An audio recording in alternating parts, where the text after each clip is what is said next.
Hey guys, Orvis25 here. This is just going to be a quick little kind of overview video. I'm going to have a actual written up tutorial on how to do this, but I have recently modified my Honda Rebel to have both a tachometer and a nice little handlebar mounted 12-volt socket and USB. And I noticed that there weren't any really good tutorials online showing you how to do this, especially since most of these things come from China anyway, so the instructions are terrible. So I'm just going to do a quick little walk around and point out the main things, and then in the description of this video I'm going to have a written tutorial on how I did this, so I hope you guys enjoy. Alright, so over here you can see that the bike is idling just fine. And if we come over here, we can see that we have the regular speedometer, and then over here is the new made in China tachometer, rated in 100,000 RPM or 1,000 RPM increments. So I'm idling slightly above 1,000. I'm at like 1,300 RPMs right now, idling in 10-degree Illinois weather.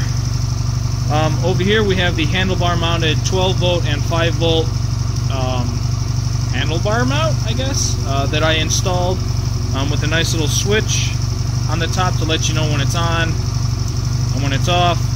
So I have a nice little port for whatever there, and when I'm riding I also have two 2.1 amp USB sockets. So we can see that it's working here. If I turn the key off, all the power is cut to it, so we can see that it drops all the way back down to 1,000. When the key is on, it turns on with the bike, so it's not on when the bike is not on, which was kind of difficult to figure out how to do. So, to put this simply, down here on your, I believe this is your CDI, this blue wire, if I can keep this in screen here, this blue wire is on the blue and yellow wire on your CDI, and this blue wire runs all the way up here into the front of your bike here, which then I had to splice it off into the black cable, which came with the actual tachometer, which goes up here and connects to the, with this specific tachometer anyway, this one goes to the black and yellow on the tachometer. In here, which is your kind of behind headlight circuitry box, I have this red wire that on the inside of this box is connected with another one of those little blue wire splicers, is connected to the white wire in this box. So the white wire goes to this red wire, and this red wire goes to both the red and the black on this tachometer. And then the green wire is the ground, which comes down here, which is going to be this wire, which will be hooked onto the bolt that holds the tank on for the ground. And then the last wire that comes off here is the neutral, which is this black wire here, which I also spliced into. So I do have the, or not the neutral, but the negative, goes all the way to the battery down there.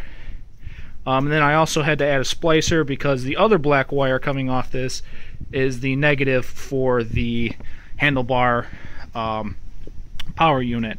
And then of course the red one does not go to this tachometer, but it is in fact the red one for the handlebar unit. So the red wire running all the way down goes to the positive on the battery, and that is the power to the handlebar unit.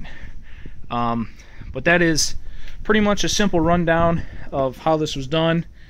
I will have a written up tutorial on the forum that I will be posting a link to in the description, along with the specifics on what wire goes to what wire and the color patterns, because that took me a while to figure out. But I'm going to have this all written up, so check out the link in the description if you want to know how to do this yourself. So if you guys enjoy this video and you find the tutorial that I'm going to be posting helpful, I would really appreciate if you give me a thumbs up and a subscription on YouTube, because it will help me out. Anyway guys, Orvis25 signing out. Have a good day.